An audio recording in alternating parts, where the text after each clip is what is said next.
안녕하세요. 오늘은 출애굽기 10장입니다. 10가지 재앙 이야기가 이어지죠. 오늘은 메뚜기의 재앙과 흑암의 재앙입니다. 이 두 가지 재앙은 하나님이 마지막으로 이집트인들이 가장 이해하기 쉬운 언어로 그들을 설득하시고 그들에게 경고하시는 부분이에요. 이집트인들이 가장 두려워했던 것이 하나님의 손안에 있다는 걸 보여주시고, 이집트인들이 가장 경외했던 것도 하나님의 손안에 있다는 걸 보여주셔서, 하나님께서 정말 신 중의 신이라는 것, 왕 중의 왕이라는 것, 가장 높으신 분이라는 것, 주관자시라는 걸 그들의 언어로 선언하시는 장면입니다. 첫 번째는 메뚜기 떼죠. 메뚜기 떼는 이집트인들이 가장 두려워했던 거예요. 이게 같은 우리는 그냥 곤충이니까 파리 재앙이랑 비슷한 건가 이러는데, 그렇지 않고요. 그 당시 농경 사회였잖아요. 가장 두려운 게 뭐예요? 홍수보다 두려웠던 게 메뚜기 떼였어요.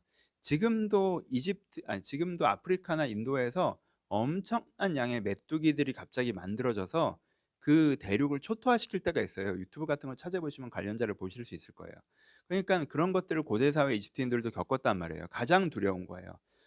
이게 얼마나 기가 막힌 거냐면요. 하늘도 쨍쨍하고 날씨도 좋은데 저기 멀리서 새카만 구름 같은 게 이렇게 날라와요, 메뚜기가. 그럼 "오." 하는데, 이게 수십만 마리, 수백만 마리, 수천만, 이게 엄청난 양이어서 뭐 잡을 수도 없고 막을 수도 없어요.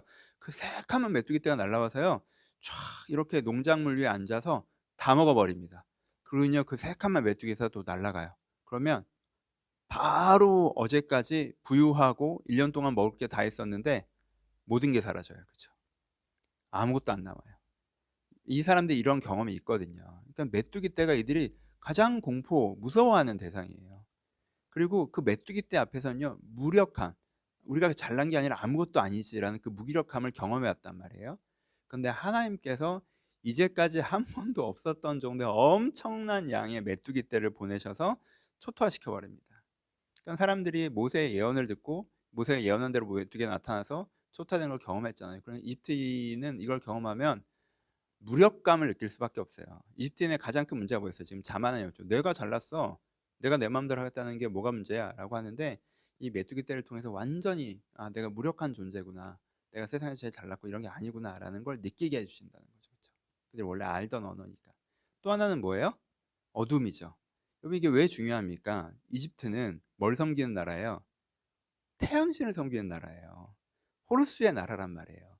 태양신을 섬기는데 이집트엔 어둠이 내리고 이스라엘 땅에만 빛이 있어요. 그럼 호루스가 어디로 간 거예요?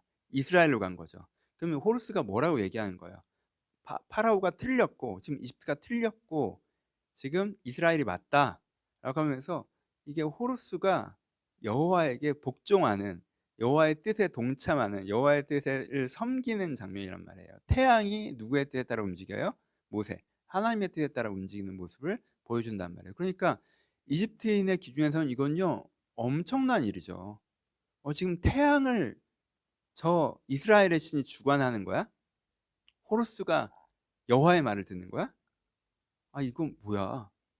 가장 경외했던 대상이 하나님 아래에 있다는 걸 보여주는 거예요. 그러니까 이렇게 설득하면 안 들을 수가 없어요. '아, 그렇구나. 호루스 앞에서는 우리가 호루스를 따르는 존재라고 내가 그게 있었는데 그 호루스보다 높은 게 하나님이신 거구나.' 이렇게 설득하잖아요. 그러니까 하나님은 끝까지 그들을 죽이기 원치 않으셨었어요, 어떤 면에서는. 그래서 정말 그들이 알아들을 수 있는 언어로 "너희들이 가장 두려워하는 것도 내 손 안에 있어. 너희들이 가장 경외하는 것도 내 손 안에 있어. 내가 가장 높은 자야. 그러니까 내 말을 들어. 너희들의 잘못을 멈추고 이스라엘 백성을 놔줘." 이렇게 이제 설명하시는 거죠. 그렇죠? 하나님의 마지막 설득으로 여덟 번째, 아홉 번째 재앙이 나와 있습니다.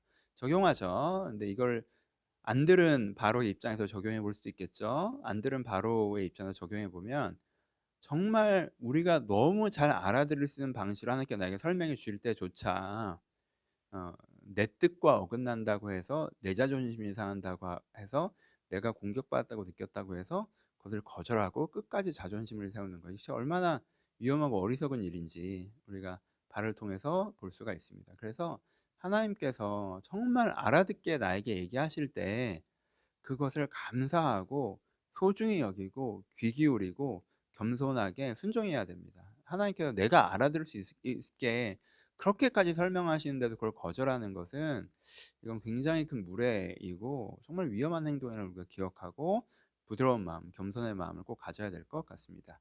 이스라엘 입장 그리고 일반적인 하나님 편에 서 있는 사람의 입장에서 묵상하면 '아 우리가 가장 두려워하는 것도 하나님 손에 담겨 있구나. 우리가 되게 추구하는 것도 하나님 손에 담겨 있구나. 하나님의 세계라는 게 따로 있고 하나님과 상관없는 세상이 있는 게 아니라 이 세상이 모두 하나님 손에 담겨 있구나.'라는 것도 우리가 다시 한번 묵상해 볼 수 있습니다. 그러니 하나님이 너무 작은 하나님처럼 하나님 내 영혼에 관련되시고 요런 분만 해결하신 하나님이 아니라 내 삶 전체 하나님이 주는 영향을 생각하시면서 세상 모든 것이 하나님의 손에 달려 있고 운명론은 절대 아니에요. 하나님 뜻대로 된다는 뜻도 아니고 하지만 하나님께서 그것에 함께하고 계시다는 것, 개입하실 수 있다는 것 이런 것들도 다시 한번 묵상해 볼 수 있을 것 같습니다. 10가지 재앙 한번 다시 묵상하시면서 여러분들이 이쪽에 서 있다면 완고함을 회개하시고 이쪽에 서 있다면 하나님의 큰 권능에 감사하고 신뢰하고 이런 믿음의 고백 함께 들으셨으면 좋겠습니다. 감사합니다.